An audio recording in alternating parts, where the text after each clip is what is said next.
toma la tierra, porque es tuya. No tengas miedo, no tengas miedo a la lucha, porque la justicia del pueblo será la que ponga fin a la desigualdad, porque la justicia del pueblo será la que ponga fin a la desigualdad.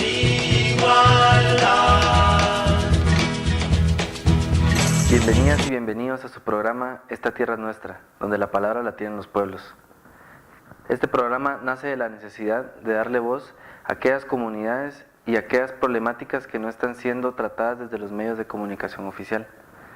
El día de hoy hablaremos sobre las visiones de desarrollo y para ello nos acompañan Jorge Grijalva. Él es ingeniero civil y también es maestro en estudios ambientales. Bienvenido, Jorge, a nuestro programa. Gracias. Y Rocío García, ella es antropóloga egresada de la Universidad de San Carlos de Guatemala, también con estudios ambientales y de sustentabilidad. Bien, a manera de introducción, hablar de desarrollo siempre nos remite a hablar íntimamente en términos económicos, porque son conceptos que están relacionados. En ese sentido, hemos visto que Guatemala ha estado muy apegado a cómo se está moviendo la economía capitalista. ¿De qué depende esto, que Guatemala está muy pegada a esos planes? Bueno, Guatemala, como un montón de países, es un país dependiente. O sea, ha sido dependiente históricamente, desde la llegada de los europeos. Y desde esa época se ha conformado como un intercambio desigual entre estos países y los que dominan, ¿verdad? Entonces, en el momento actual, pues estamos en una etapa de globalización, lo que se llama globalización. Entonces las dependencias son mayores. Y desde luego que afecta los modelos económicos de cada país dependiente. Pero, digamos, cada país adquiere una particularidad, ¿verdad? En el sentido de que tiene su propia historia, su propio desarrollo histórico. En el caso de Guatemala, pues ya sabemos que hay una estructura conformada de la época colonial que en cierto modo persiste con cambios de época, ¿verdad? Cambios también provocados en cierto modo por las demandas mundiales. ¿Podríamos hablar de que en Guatemala se construye un desarrollo propio, nacional? ¿O existe eso en algún país? Yo diría que si hablamos de modelo de desarrollo hoy, tenemos que hablar de un modelo de desarrollo que está siendo supraestatal, ¿verdad? Eso quiere decir que los estados no están decidiendo sobre su territorio ni sobre su población, y que no importa quién gobierne, hay planes que van o van, ¿verdad? Por ejemplo, bueno, podríamos hablar de los ejes de acumulación de hoy, ¿verdad? El capital pues acumula por apropiación de recursos naturales, ¿verdad? Y por apropiación de trabajo ajeno. Lo que hoy estamos viendo, ¿verdad? Concretado, digamos, en proyectos como de extracción de recursos naturales, de convertir al país en una plataforma logística, por ejemplo, ¿verdad? De recomponer las relaciones entre capital y trabajo, aunque sea a pura represión, son parte de ese modelo de acumulación. De estos ejes de acumulación de los que habla Rocío, ¿podríamos mencionar algunos de los que son punta de lanza de este gobierno? Sí, yo creo que habría que recordar también un poco que ha ido variando según la demanda global, como decía. Fue la cochinilla, ha sido el café, la caña de azúcar, han ido, digamos, cambiando las demandas y las economías se han adaptado a eso. Actualmente en un modelo globalizado, donde, como dice Rocío, realmente las autonomías de los estados son mínimas, porque las decisiones más bien políticas están supeditadas a las grandes economías y a las grandes decisiones y a las grandes corporaciones, ¿no? Pero digamos, en la etapa actual hay, y sobre todo en los últimos gobiernos, se ha perfilado un modelo que está enfocándose a la explotación de los bienes naturales, como son el agua, son las hidroeléctricas y otro tipo de los agronegocios o megaproyectos, como les llaman, palma africana, banano y caña de azúcar, y las industrias extractivas, todo lo que es la minería. Entonces,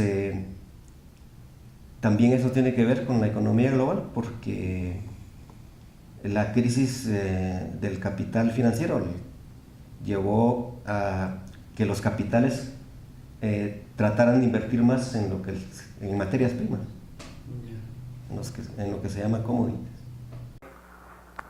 Ahorita la pregunta que nos surge es, en este momento histórico, ¿por qué el Estado guatemalteco está desarrollando un reordenamiento territorial? Yo creo que cada periodo ha tenido su ordenamiento territorial, y no solo es territorial, sino que es ordenamiento de territorio y población, de tal suerte que históricamente se ha ido desplazando, según las necesidades, se ha ido desplazando a la población y se le ha ido ubicando de acuerdo al papel que le asigna ese modelo. Entonces, el ordenamiento territorial está en función de esa economía que priva la ganancia como modelo de acumulación y que hace que la mayoría de la población quede excluida de lo fundamental de la economía. O sea, es simplemente mano de obra, ¿verdad? Pues sí, que el ordenamiento territorial de cada época, como señala Jorge, ¿verdad? Pues es en función de poner recursos y trabajo a la mano del capital, ¿verdad? Entonces, sea el modelo que sea el que se ha venido impulsando, digamos, siempre el ordenamiento del territorio es en función de ese modelo de acumulación capitalista del que empezamos hablando, ¿verdad? ¿Sí? Hoy vemos el que está impulsando CEGEPLAN, su planificación estratégica territorial, ¿verdad? Con el modelo de desarrollo territorial que le están llamando, ¿verdad? Más adelante en el programa vamos a seguir hablando también de cómo se están implementando estas políticas de la CEGEPLAN, pero vamos a ir a un corte y regresamos.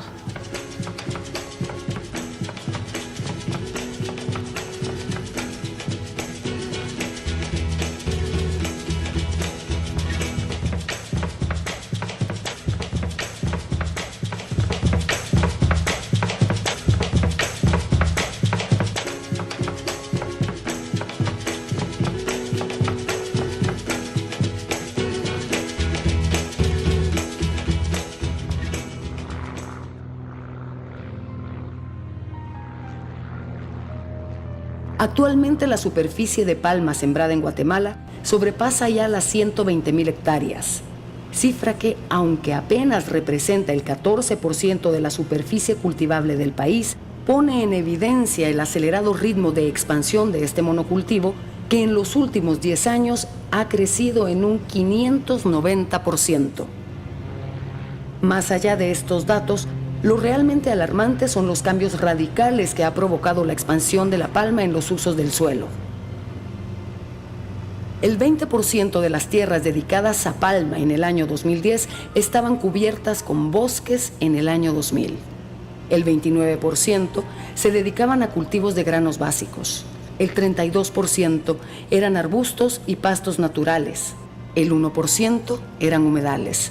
El 18% restante eran cultivos de exportación o potreros. La contundencia de estos datos pone en evidencia los graves impactos socioecológicos y alimentarios que las plantaciones de palma están causando en Guatemala y contradice tajantemente el discurso legitimador de este tipo de monocultivos que trata de presentarlos ante el mundo como ecológicos y socialmente responsables. Ya en tierra firme, visitamos el municipio de Sayacché, en Petén.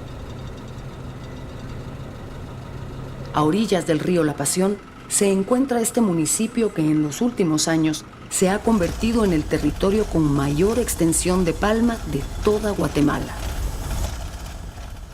Estamos de vuelta en su programa Esta Tierra es Nuestra, donde la palabra la tienen los pueblos.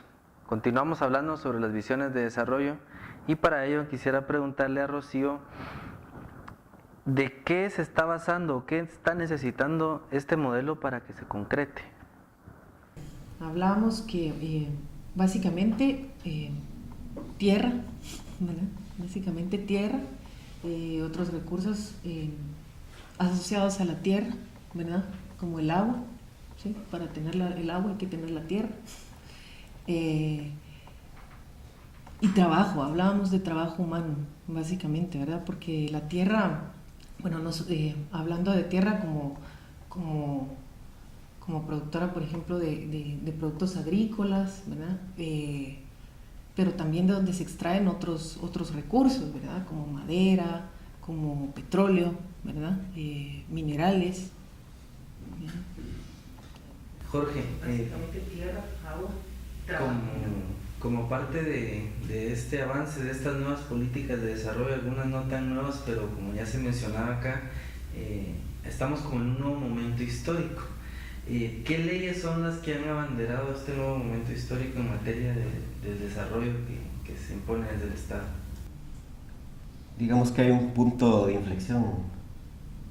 En el gobierno de Arzú se decretan leyes importantes como la ley de minería, la ley de electricidad y toda la cuestión de las privatizaciones.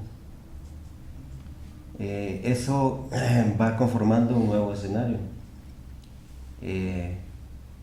Digamos, de tal suerte que ustedes escuchan que las regalías del 1%, etcétera, etcétera, todo eso está, digamos, debidamente estudiado y todo este andamiaje legal ha servido realmente para un nuevo despojo de los bienes naturales, que es realmente lo que está sucediendo.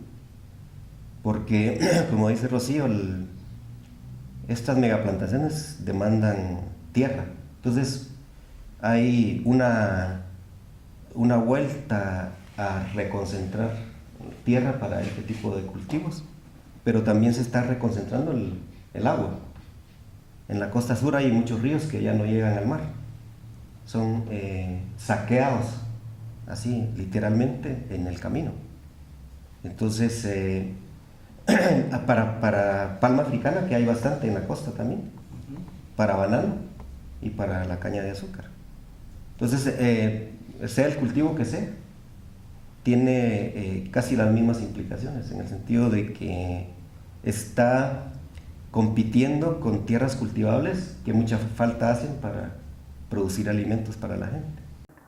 Rocío, ¿qué otros mecanismos legales se han impuesto? Me gustaría resaltar ahí que no solo es la creación de nuevas leyes, ¿verdad? Sino también la derogatoria de antiguas leyes, ¿verdad?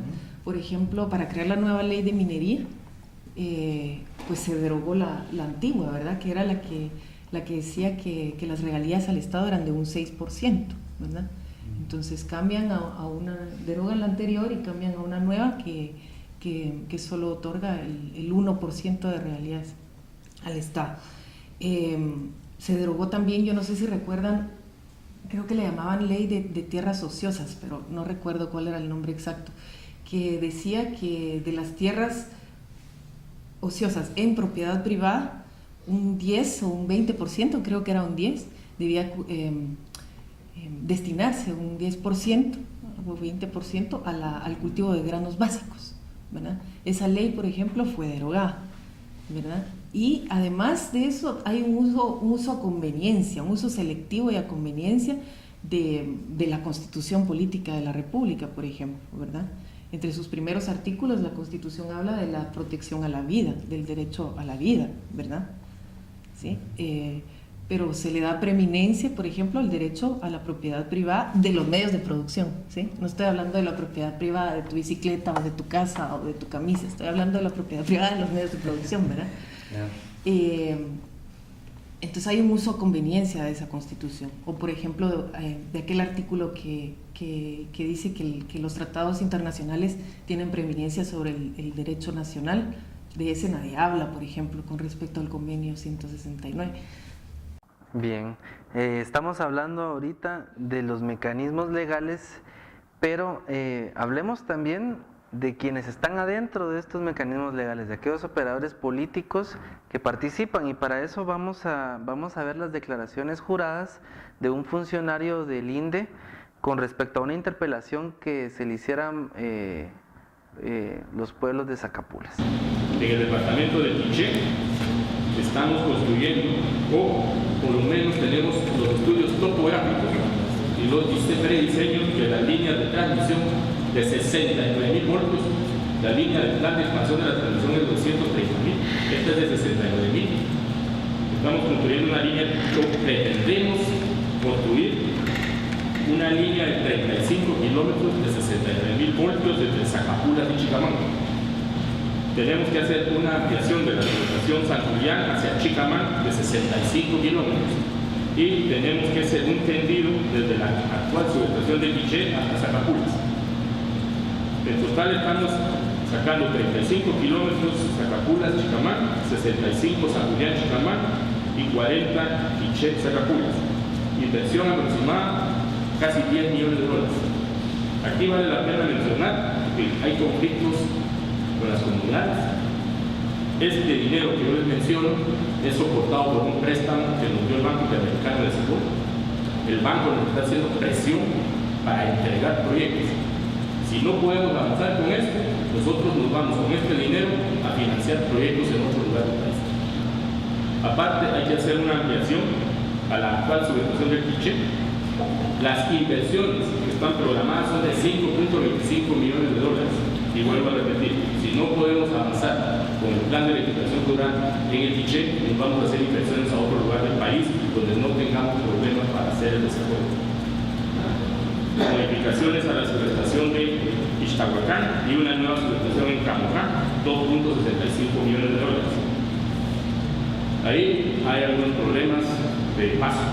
Entonces, si también el PIB nos sigue haciendo la presión del caso, tendremos que ir con el dinero para hacer proyectos en otro lugar del país. Si no nos dejan pasar con líneas de 69 y hacer nuevas subestaciones, ¿qué podemos hacer? Nada. Nos vamos con la inversión a otro lugar. Una es sobre los derechos de paso en el municipio de Zacapulas.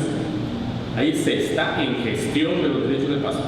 Si nos dejan pasar, qué bueno, y si no, como les vuelvo a repetir, nos vamos con la inversión a otro lugar. Bien, luego del discurso reiterativo del funcionario del INDE, Jorge, ¿qué opinas de estas declaraciones que está dando un funcionario público? Bueno, estamos hablando de que hay un modelo planteado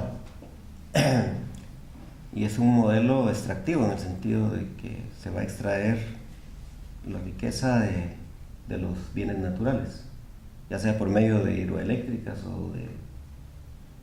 o de extraer minerales o petróleo. Entonces hay un gran proyecto para hacer muchísimas hidroeléctricas. Cada vez me asusto yo más del número porque cada vez hay nuevos. Es una invasión de hidroeléctricas en los lugares propicios para ello. Pero resulta que hay un estudio del observador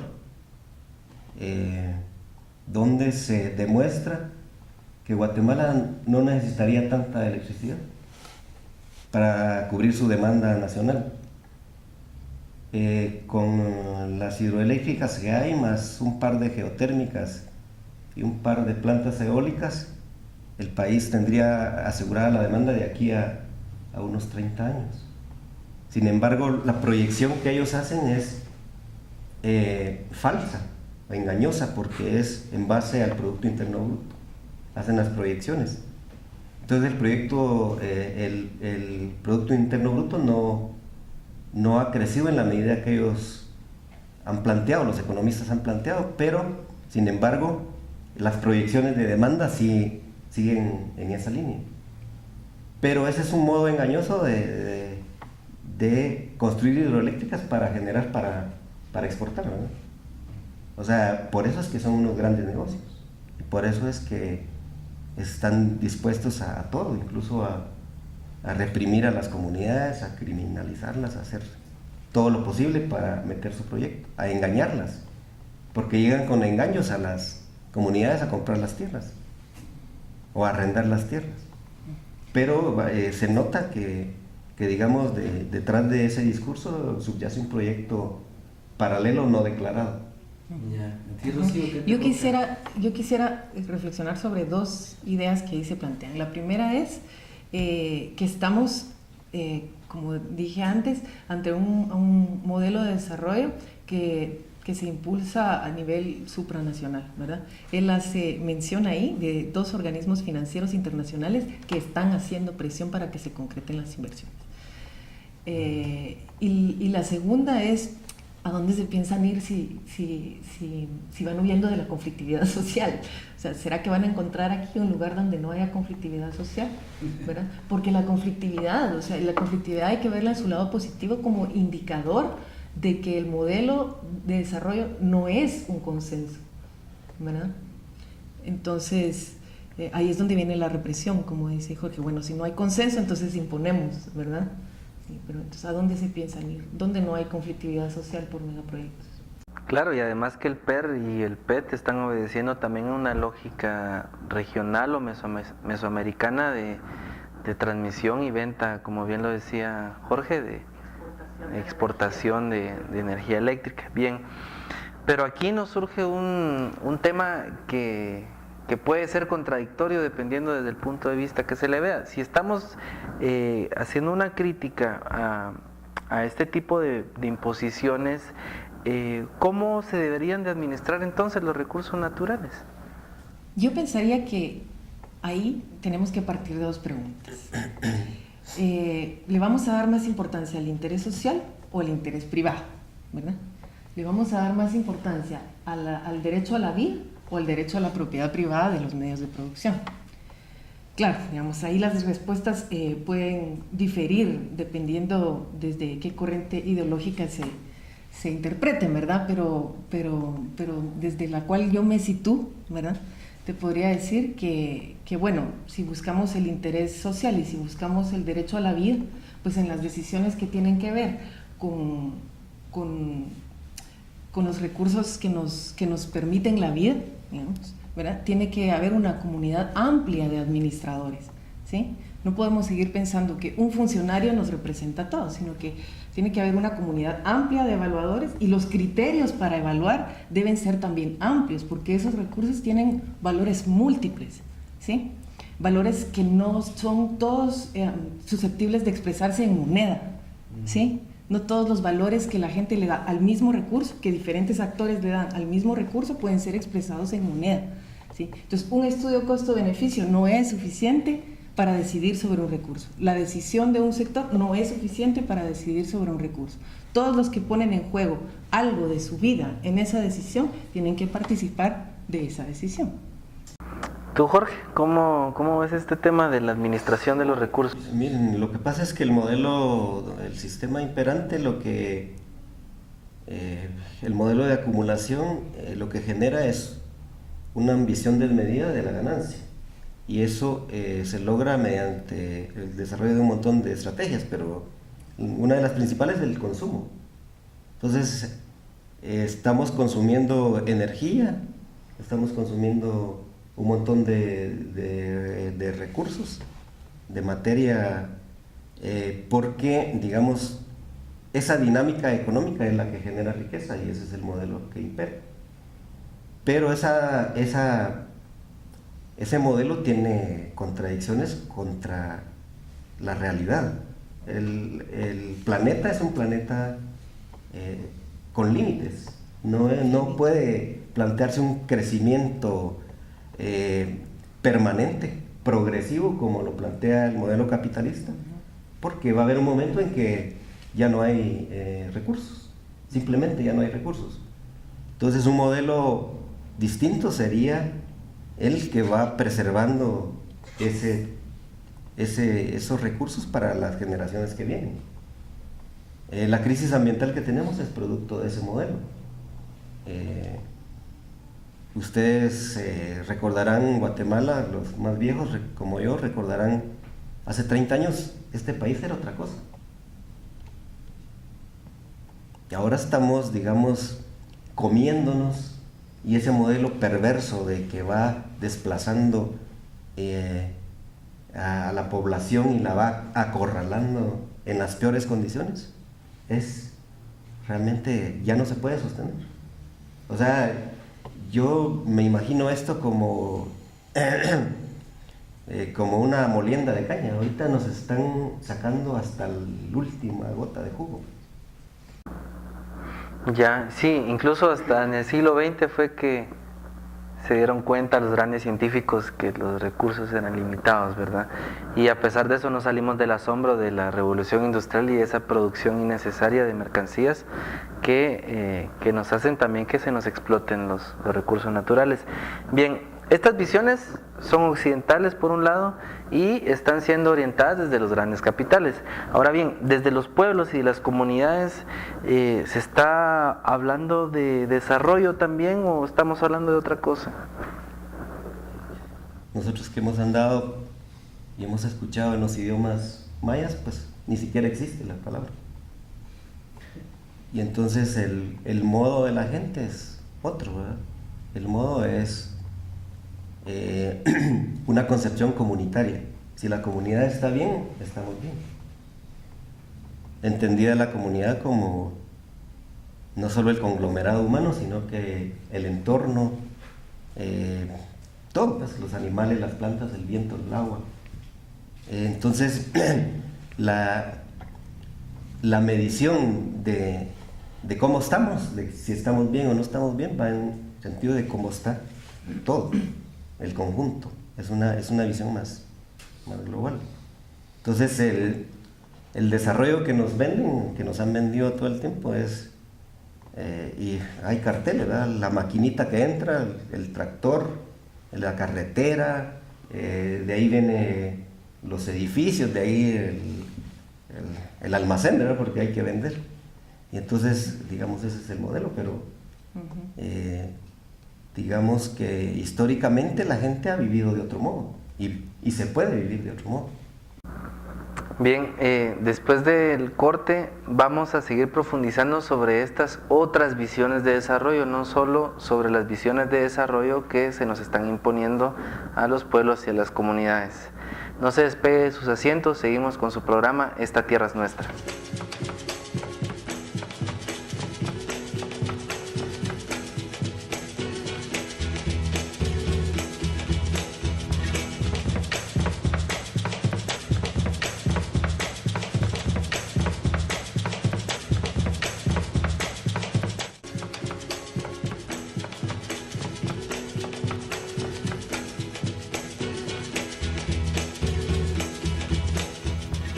Gracias por continuar en sintonía.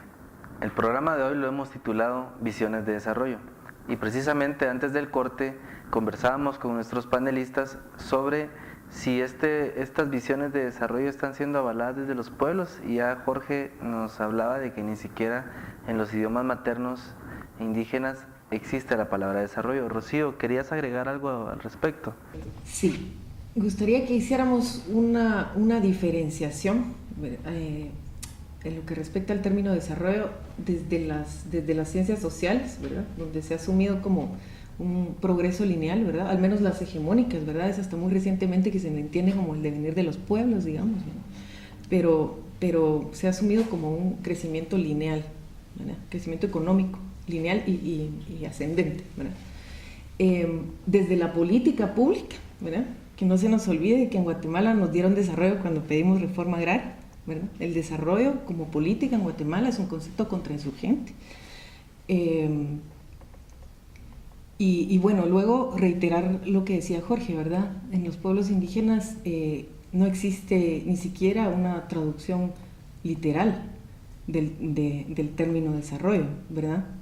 Existe una concepción de bienestar, ¿verdad? Que radica pues, en la vida comunitaria, pero además en otorgar, reconocer a los elementos de la naturaleza como seres interdependientes con la vida humana, ¿verdad?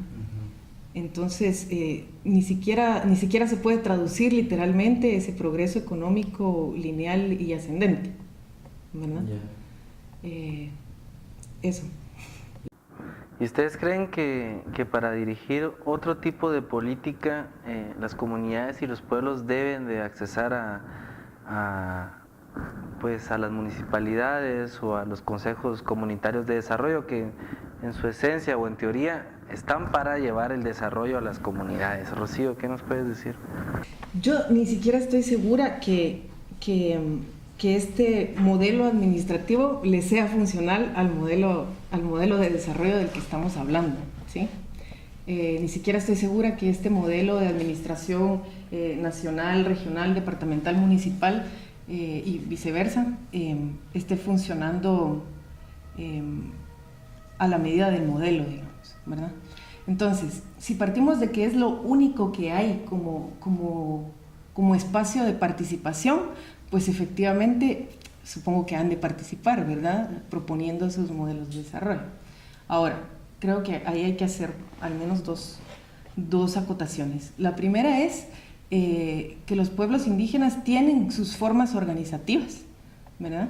Y que el Estado debe reconocer, si aspira a ser un Estado que dé participación a la ciudadanía, el Estado debe reconocer esas formas de organización sin tener que sin obligarlos a que pasen por un proceso de ¿cómo se llama?, de reconocimiento jurídico, ¿sí? Sin obligarlos a que se vuelvan una asociación, por ejemplo, sin obligarlos a que tengan una personería jurídica para participar, ¿verdad? Y bueno, eso se aspira a tener realmente participación ciudadana. Jorge, ¿estamos hablando entonces de aprovechamiento y conservación de los recursos naturales? Actualmente en el modelo que se desarrolla se habla de conservación, preservación, pero al final no se hace ni uno ni otro.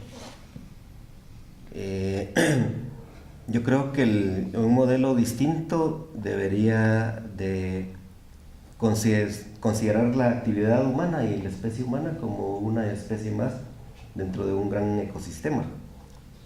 O sea, en la medida que la actividad humana con toda su riqueza se adapte a ese equilibrio, se puede sostener en el tiempo sin ningún problema. Los desequilibrios vienen cuando, digamos, se van rebasando aspectos que son cruciales, ¿verdad? Que en el modelo actual ya los rebasamos. Como por ejemplo, digamos, el consumo de los recursos, como no está en función del desarrollo social, sino que está en función de la acumulación de capital, entonces tiene una dinámica devoradora de recursos y demanda mucha energía, demanda un montón de cosas. Se ha hecho estudios, por ejemplo, que si todos los habitantes del planeta tuviéramos el nivel de consumo que tiene Estados Unidos, se necesitarían 5 planetas para poder cubrir esa demanda. O sea, con eso te explico de que el famoso desarrollo lineal es imposible. O sea, ya rebasamos un límite en el que todavía, digamos, daba de sí la tierra para soportarlo, pero ya estamos en los límites. Y en Guatemala, por ejemplo, podemos hablar de nombres, empresas, rostros que estén al frente de estas políticas de desarrollo y que se estén beneficiando de ellas, Rocío. Bueno, pues diría que desde el Estado, ¿verdad? Se está impulsando desarrollo, bueno, ahora recientemente desde el Ministerio de Desarrollo, ¿verdad? Pero desde la CEGEPLAN, por ejemplo, ¿verdad? Desde la CEGEPLAN se están implementando los planes de desarrollo territorial basados en la nueva ruralidad, ¿verdad? Que es una ruralidad pues cada vez más desligada de la producción campesina y cada vez más ligada a cuestiones de megaproyectos, ¿verdad? Y para ello requiere pues también un reacomodo de las instituciones, digamos. Entonces, pues podríamos hablar que CEGEPLAN está operando un modelo de desarrollo, ¿verdad? El ejemplo más reciente lo tenemos en el convenio que firmaron con el Ministerio de Energía y Minas la semana pasada, ¿verdad? Donde, bueno, la CEGEPLAN lo que hace es facilitarle al Ministerio de Desarrollo información de qué proyectos de desarrollo hacen falta en la comunidad, ¿verdad? Qué es lo que la gente está esperando para que sea la empresa la que lo ejecute, por ejemplo, ¿verdad? Entonces la CEGEPLAN está actuando ahí como un operador político, digamos. Ahora, quienes se están beneficiando inmediatamente de ello, pues creo que lo podemos ver. El Observador tiene estudios sumamente interesantes sobre ello, quienes han acumulado, concentrado o reconcentrado tierra en los últimos años, ¿verdad? Para palma y para caña, ¿sí? Bueno, las páginas del Ministerio de Energía y Minas tienen también los nombres a quienes han sido concesionadas. Bien, pero justamente qué bueno que lo sacaste, que vamos a ver un video justamente de la familia Wittmann, una familia de origen alemana que movió parte de su ingenio que tenía en la costa sur de producción de caña de azúcar para el Polo Chic, ocasionando una serie de agresiones, y vamos a ver a continuación un video extraído de un documental que filmó Caracol Producciones. No, me dijo alguien, no, es que hay una crisis alimentaria. Por el amor de Dios, no me vengan con esa historia. Nosotros aquí, para combatir la pobreza y la crisis alimentaria, estamos generando 2,000 plazas de empleo y con todo el efecto indirecto que implica una inversión de $50 millones en un vallecito de Pipiripao como es este. Eso es combatir la pobreza. Esto es condenar a esta pobre gente a la miseria. ¿Qué van a hacer con un maicito ahí de ese tamaño? La inmensa mayoría de las invasiones es un negocio. Las que son por necesidad, como te dice mi padre. Que hay gente con necesidad. Hay gente con necesidad, claro, y hay muchísima.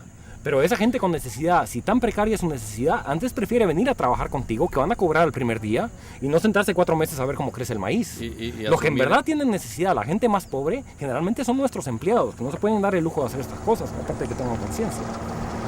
Estado de derecho. Estado de derecho. Que se aplique la ley. Que se aplique la ley. Que no vivamos aquí como salvajes o como que la ley del más fuerte o algo por el estilo. No, queremos que se aplique la ley, queremos un Estado de derecho, queremos vivir en paz. Bien, yo creo que solo con este video podríamos hacer un programa completo, pero así en palabras concretas, pequeñitas, ¿qué les genera ver unas declaraciones de este tipo? Pues en primer lugar, yo me quedo con la impresión de que hay una terrible, tremenda ignorancia, no sé si a conveniencia o no, ¿verdad?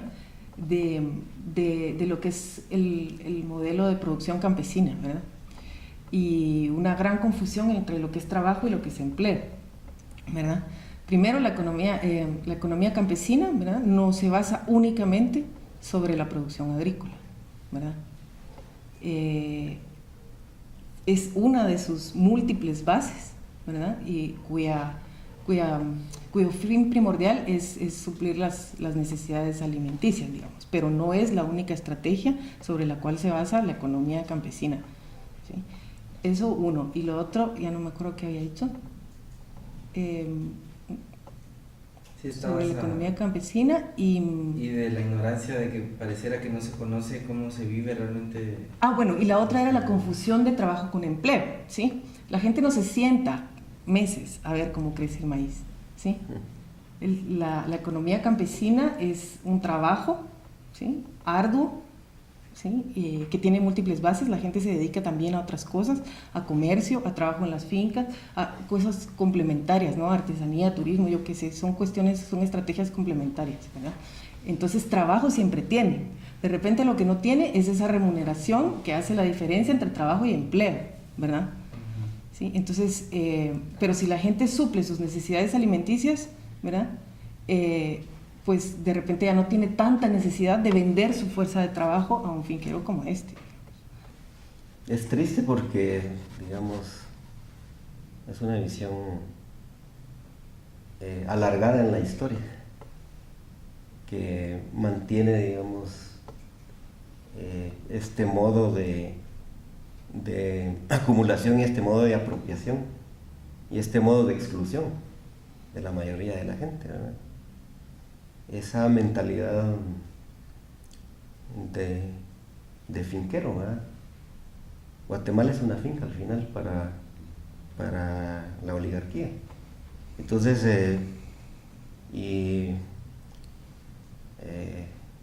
el resto de gente está ahí viviendo en función de las necesidades de la acumulación de estas señores. Entonces,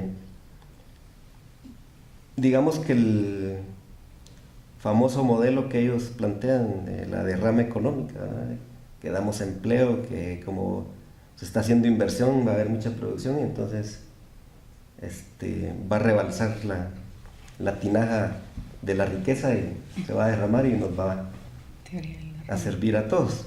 Entonces ese famoso modelo que está en crisis precisamente, ese modelo capitalista que está claramente en crisis, es el que ellos siguen promoviendo. Y sobre todo el modelo neoliberal, que ha mostrado por muchos aspectos que es inviable. O sea, y ya llegó a unos límites insostenibles. Quisiera agregar que lo que vemos en negativo en el video, quiere decir que no aparece, ¿verdad?, pero es necesario hacernos preguntas sobre ello, ¿sí?, son las condiciones de ese empleo que están ofreciendo, ¿verdad?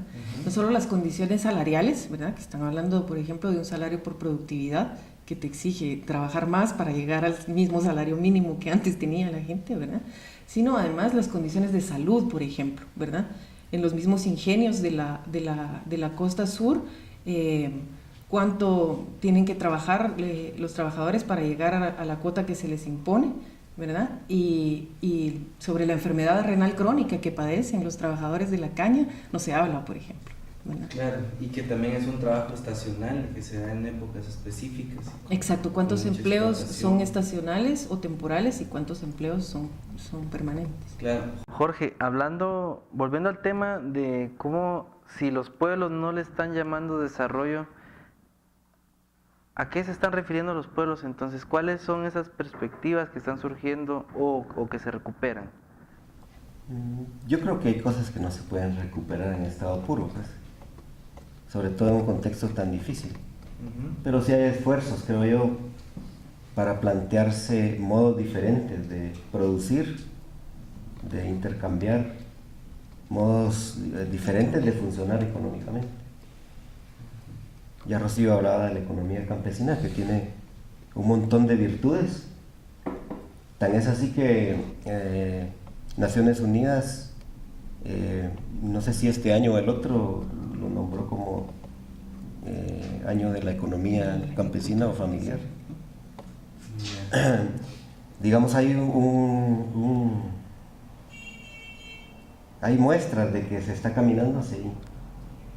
Y cosas que están en proceso, ¿verdad? Porque no se puede, en un contexto tan difícil como este, construir ya cosas acabadas. Pero sí hay.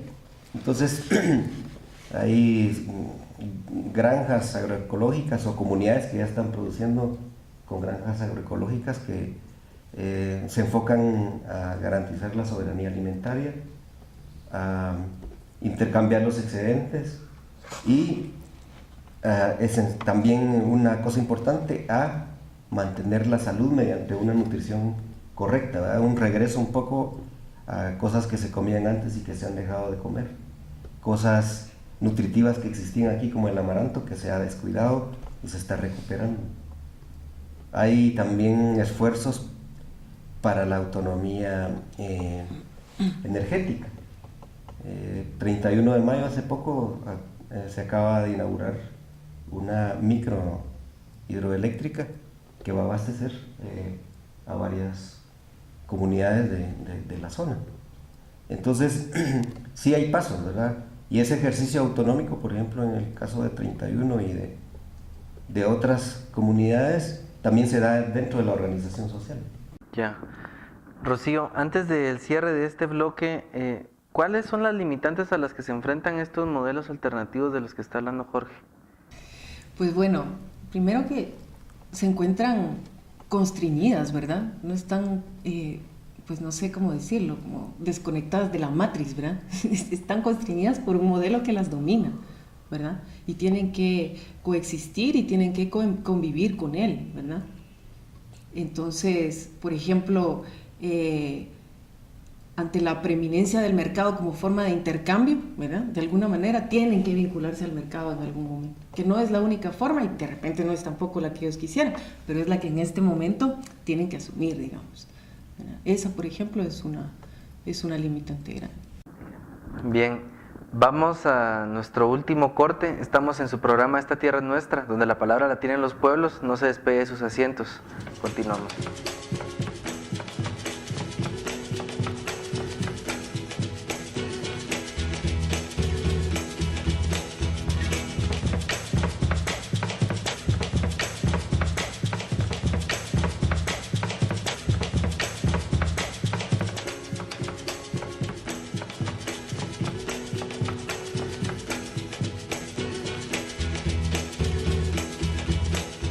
Estamos de vuelta en su programa Esta Tierra es Nuestra, donde la palabra la tienen los pueblos. Recordemos que este es un programa que está diseñado para las comunidades, pues a ellas nos debemos y es a ellas a quienes estamos interesados de que le lleguen estos mensajes. También en otros programas vamos a estar presentando diversos temas que son de suma importancia para los pueblos y las comunidades de este país. Bien, se hablaba hace un par de bloques atrás de la CG Plan y de cómo se está impulsando un reordenamiento territorial desde ella. Y la pregunta que nos surge es si es posible que desde los pueblos se impulse también un ordenamiento territorial. Sí, yo creo que sería posible en la medida que la gente excluida tuviera la palabra y pudiera decidir. O sea, eso desde luego requiere un esfuerzo social que supongo que no es materia de este programa, pero de que es posible, es posible. Y yo lo visualizo como un reordenamiento de áreas, digamos, a recuperar, áreas boscosas a recuperar, áreas de recarga hídrica a recuperar. Lograr parar en cierto modo una pérdida increíble que tenemos en este país y que no nos damos cuenta, que es de la diversidad biológica. Es una riqueza. Entonces sí hay modos. Yo me lo imagino como, por ejemplo, áreas autonómicas que manejan adecuadamente los bienes que tienen en su territorio, que producen, que viven bien, que intercambian con otras áreas autonómicas, que están aliadas para mantener un modo coherente de Estado, si le podemos llamar Estado, que pueda representar, digamos, todos esos intereses tan diversos que tenemos en el país. Hay modos y todavía no hemos perdido la memoria de cómo se puede hacer.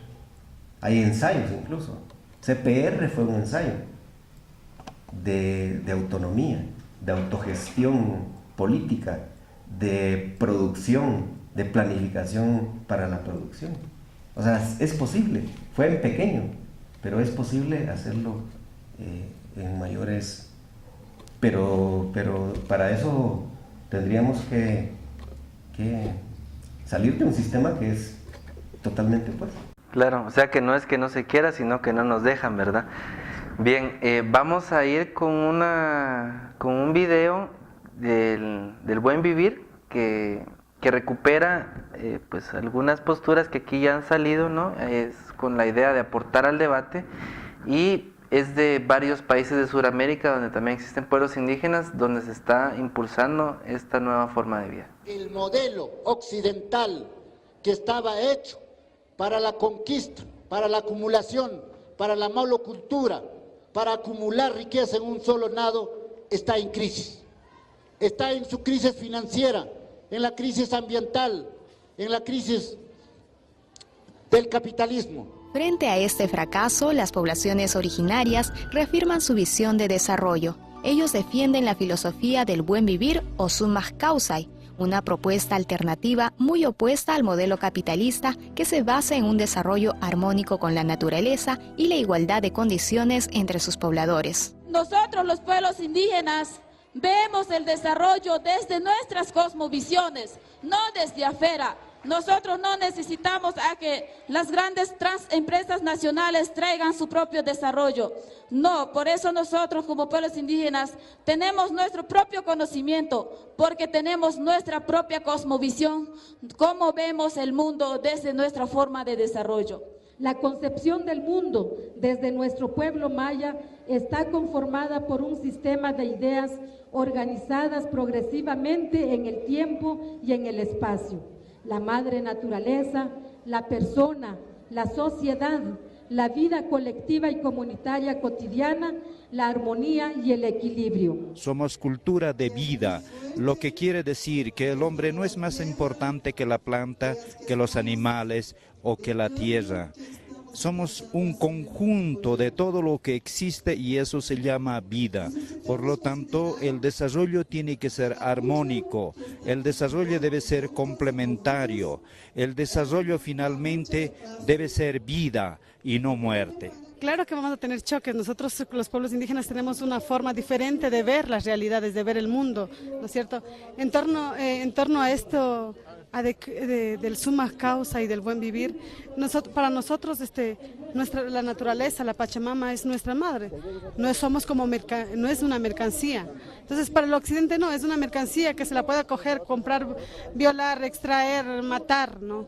Entonces para nosotros no. Para muchos seguidores del sistema capitalista, la filosofía del buen vivir no podría aplicarse a la realidad. Sin embargo, lo que para unos es una utopía, para las poblaciones indígenas es una realidad.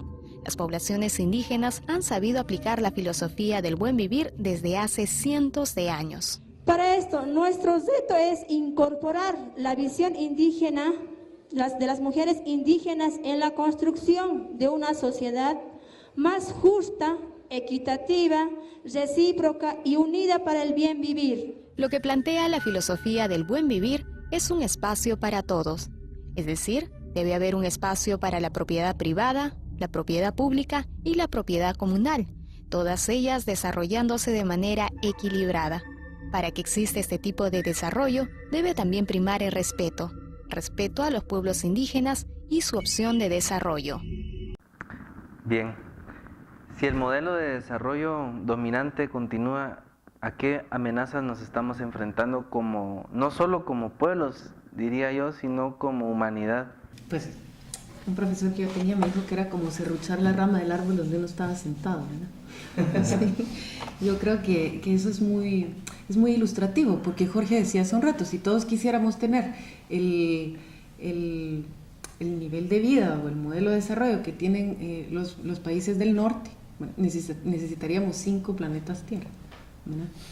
Entonces, pues creo que no es eso lo que estamos buscando. Entonces, el principio ordenador del desarrollo, de dejar de ser el mercado, ¿verdad? Se impulsa que cada pueblo venda lo mejor que tiene, ¿verdad? Y como que eso fuera de desarrollo, ¿verdad? Pero, pues sí. ¿Tú, Jorge?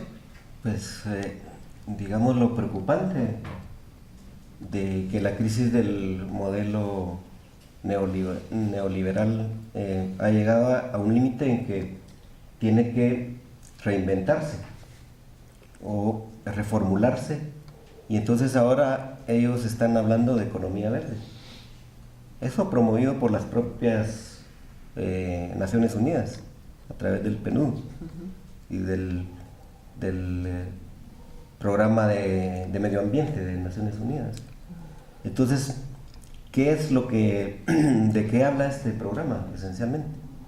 De la privatización de los bienes naturales.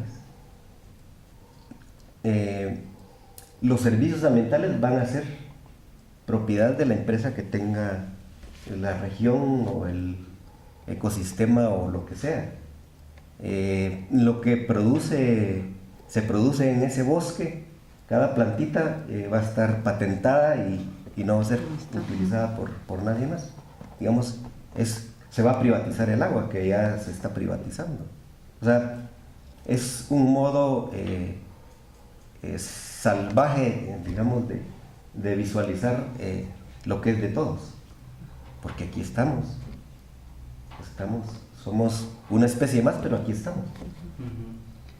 Y nos encaminamos también a agudizar esa contradicción, ¿verdad? Entre naturaleza y sociedad que hemos construido, digamos, porque no tendrían por qué serlo, ¿verdad?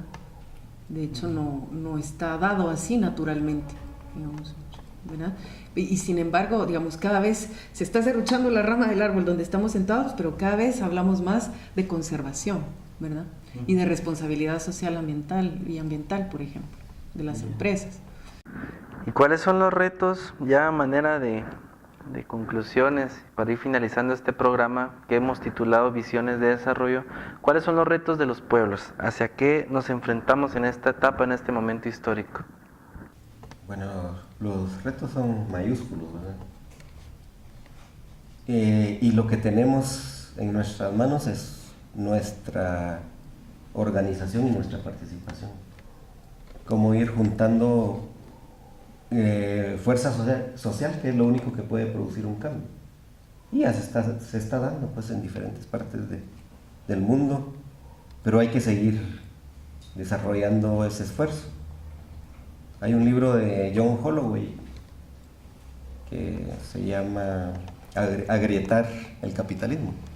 Entonces habla de una serie de cosas chiquitas, pero que en conjunto van haciendo ese esfuerzo del que hablo, de ir cambiando el modelo. Por ejemplo, estos modelos alternativos que plantea yo, agroecológicos, o las autonomías, pequeñas autonomías que se vayan logrando, son esfuerzos en esa dirección. Si logramos que la gente de varias regiones produzca e intercambie productos en lugar de entrar al mecanismo del mercado, vamos a ir desarrollando cosas alternativas que pueden cambiar las cosas. No es fácil, realmente es difícil, y en Guatemala desgraciadamente estamos en una situación organizativa bastante débil, ¿verdad? Pues yo quisiera como seccionarlo, digamos, para hacerme yo a la idea y hablar, por ejemplo, de que en términos económicos el principal reto es como comer sin intermediación del mercado, ¿sí? Pues sí, de repente ideando, reinventando, construyendo otras formas de intercambio que no sean el mercado, ¿verdad? En términos organizativos, pienso que el gran reto ahorita es cómo enfrentar la represión que se viene y que viene cada vez más fuerte, ¿verdad? En términos ideológicos, cómo desligar el desarrollo, ¿verdad? de la venta de nuestros recursos. en términos ecológicos, cómo recuperar esa biodiversidad que hemos ido perdiendo, en términos culturales también, ¿verdad? Cómo recuperar esa diversidad, cómo fortalecer las culturas hacia adentro sobre sus propios principios y sobre el intercambio de ellos también. Muchas gracias, Jorge, muchas gracias, Rocío. El programa de hoy fue titulado Visiones de Desarrollo. Hemos llegado lastimosamente al cierre de esta edición, pero espérenos, estaremos editando y estaremos proponiendo más programas para llegar a las comunidades sobre esas necesidades que se están teniendo. Fue un gusto tenerlos acá.